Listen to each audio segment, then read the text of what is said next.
Hi there. Thank you for tuning in to our group's Milestone 1 presentation. We've decided to do our presentation on some delayed flight patterns.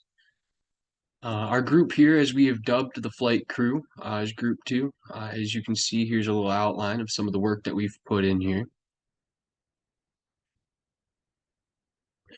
So to talk a little bit about our research problem, we're trying to determine if we can predict the possibility of a flight delay or cancellation given a specific geographic location or time of year. So we'll be taking in outgoing and incoming airports, as well as when the flight is leaving in terms of what month, day, um, and just some of the more relative information to flight delays to see if we're able to get a good grasp on if we can get a good prediction or not. Excuse me, but to describe our data here a little bit, we took a database from Kaggle that has just shy of 2 million flight records on it. And it lists these flights throughout the year of 2008 with multiple variables impacting if the flights were delayed or canceled. A subset, or this data set is a subset from the U.S. Department of Transportation's Bureau of Transportation Statistics from the year 2008. Currently, on our table, we have 19 attributes, five of which are relating to time duration of the delay, which again is going to be super important as we are trying to figure out if we can predict um, cancellations or delays. To take a little closer look at our data attributes here, our nominal attributes include pretty obvious self-explanatory ones like month, the day of the week. Um, some other ones include like a unique carrier, which is actually referring to which airline we'd be using, whether it be Delta, Southwest, Spirit, that kind of deal. Origin is going to refer to the airport in which our airplane is leaving from. And destination would be the airport in which it arrives to. Cancellation code is, I'm trying to remember, I apologize. A cancellation code is the reason for cancellation. So it's less about severity, but more, it has a number association, perhaps with weather or security or something along those lines. Now, carrier delay, I believe, is also mentioned here. Um,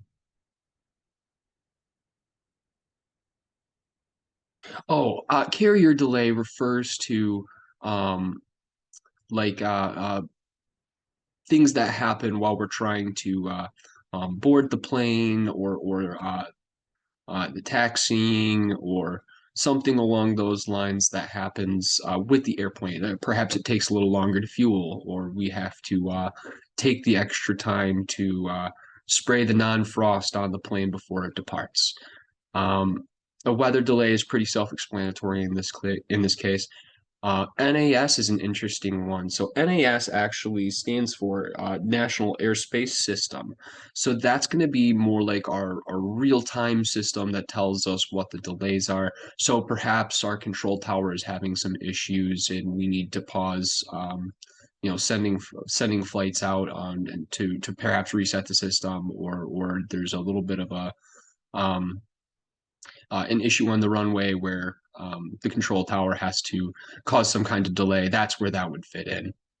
Now, a security delay would refer to, we had to recheck bags or there was some kind of issue with ticketing or something along those lines, or even another plane where we had to shut the runway down for some reason due to a security risk. Those would all be examples to fit into this category. And then late aircraft delay, pretty self-explanatory. Say one of the planes was unable to get into its terminal due to another plane being on the terminal. That would be or I apologize. That would be a bad example. Late aircraft delay would, say the aircraft wasn't able to get into its origin or its destination until late, and therefore wouldn't be able to leave that from that origin until a later time. So numerical in this instance, where we only have the distance variable, or not variable attribute, excuse me, um, and that's going to refer to the distance traveled over the course of uh, the flight. For our interval attributes here, we have departure time and CRS departure time. CRS is the computer reservation system, and that is going to refer to like the time that is stamped on your plane ticket or the scheduled flights that you see up on the boards. Now, if they predict or they're able to know that a plane is going to be delayed, then it would update the CRS departure time, if that makes sense. So there may be delays here. Arrival time and CRS arrival time, pretty self-explanatory here. Um, and again, that CRS is going to be the predicted arrival time or the scheduled arrival time, if you will. Now, our binary attributes include diverted and canceled. Pretty self-explanatory whether you're true or not. And these are going to be important attributes as we move through our data visualization. Now, a little bit of explanation behind some of our unique attribute definitions. Um, the departure time is the actual departure time, and arrival time is the same. And I had mentioned earlier that the CRSs are more the planned or scheduled versions. Um, I believe I referenced that earlier, but the unique carrier is going to refer to the American Airlines versus Delta versus Southwest. They're going to be the service provider here. The reason for the cancellation is our cancellation code here in this instance. Weather delay is specifically the duration of time that takes place while the weather is causing the delay. An NAS delay is, like I had mentioned earlier, duration of the delay due to the actual system. In security and light aircraft, I did explain earlier as well. Yeah, pretty self-explanatory here. Once we set it all out, we've got some really great attributes to work with to narrow down whether we're going to be able to make an accurate prediction or not. But in terms of cleaning, we did clear out a lot of irrelevant data, including our, as you can see here, the taxi in, taxi out times. We also elected to remove some attributes like year, as like I had mentioned previously, all of these flight records take place in the year 2008. So there was no reason to include our year here, including flight number and tail number. Neither are really relevant here in regards to our delays. We elected to disregard the actual elapsed time of the flight, as they're pretty variable depending on the distance being traveled, but we included distance. It seemed like an easier variable, or an easier uh, or easier to define uh, attribute to work with. We also elected to remove the CRS elapsed time, airtime, and arrival delay. Arrival delay is actually the difference between CRS arrival time and the actual arrival time, and departure delay, which is the difference between CRS departure time and departure time. So we just elected that these were really unnecessary with what we already had present in our data table. So now to get into some of our visualization here. We'll start with taking a look at where we sit with the month of the year. As you can see, we have a hike up here in February as well as June. But a bulk of our diversions or delays would come from that the month of December during the holidays, which makes pretty good sense to me. I would love to know the reason for this spike in June.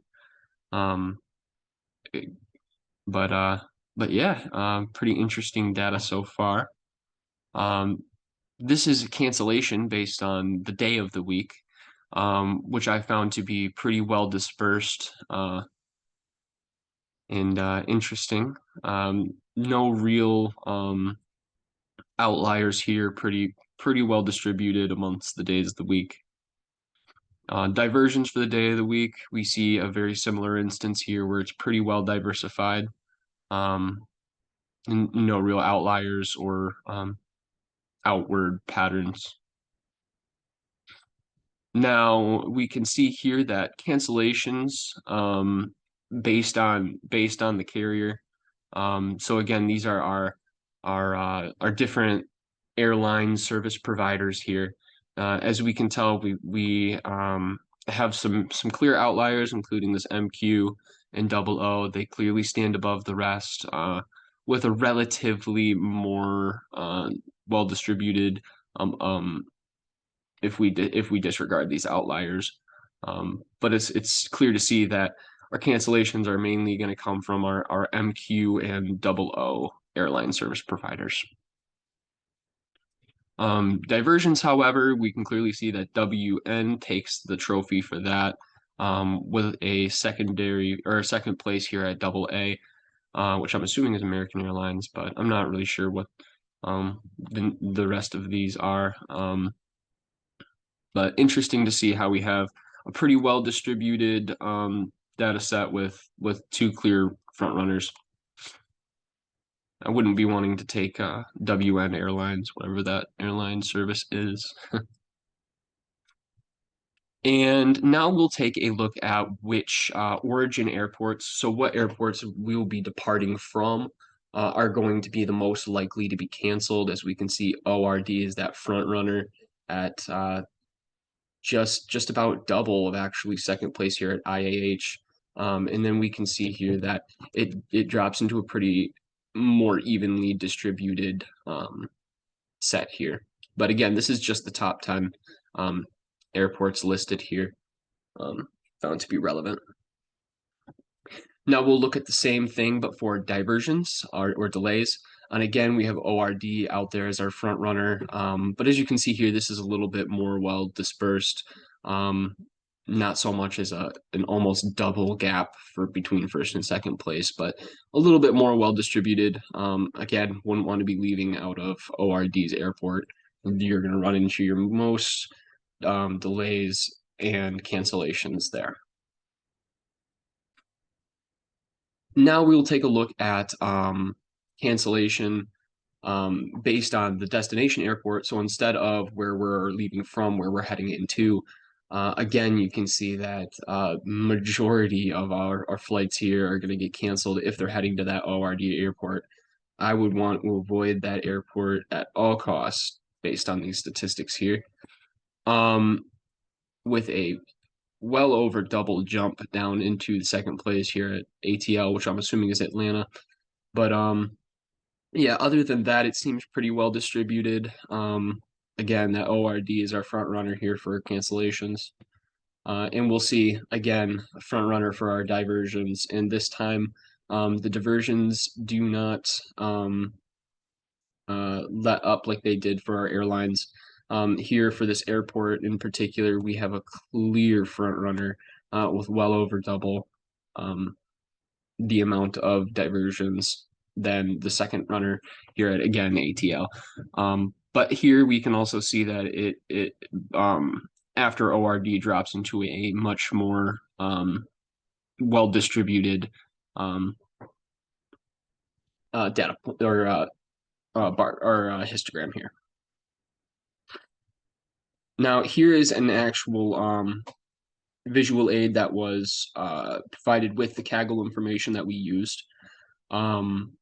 This is a distribution of the cancellations over year by month. So as you can see here, majority of our cancellations, again, they happen in that December month. And then we have some more cancellations appearing in the like early winter months. No, I'm not saying that these are due to weather. It's just a personal correlation I see here. Yeah. The next one that was provided to us by this Kaggle, and actually the next one will also be provided by that Kaggle source as well. Um, we thought they were pretty cool and wanted to include and talk about them here. But this one is the cancellation check based on origin and destination flights. So again, we were talking about it earlier, but that ORD, whether you're coming to it or leaving from it, is going to be your most canceled location. And I found it interesting that ATL appeared lower than the other data set or destinations here. Um, but you can clearly see that ORD is our front runner, and from there it's a little bit more evenly distributed. Um, However, we can see some clear gaps here and be able to make some pretty worthwhile predictions using locations like this. And lastly, for our data visualization, we have uh, this line graph here for arrival delays over year by month.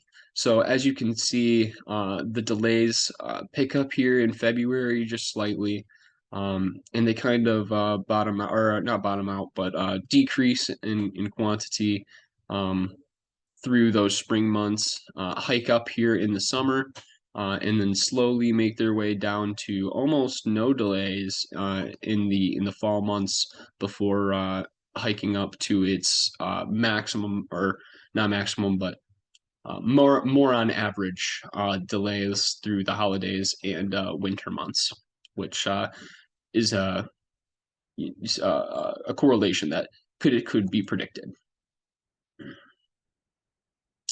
And lastly, our plans for Milestone 2 include what I think is real important, adding a new attribute into our data set. Um, just simply the delay attribute, which would be a binary, it'd either be true or false. I think it'll help us get better visualizations as well as simply be able to navigate the data easier by saying, perhaps I just want to look at all of our delayed flights for one. We'd be able to figure it out quickly or filter through our data set quickly just using a binary delay attribute. Our plan is to go with the methodology of the decision tree as we progress to predict our delays, cancellations, and diversions. But yeah, we're looking forward to, as a group, putting the decision tree together. It should be really interesting.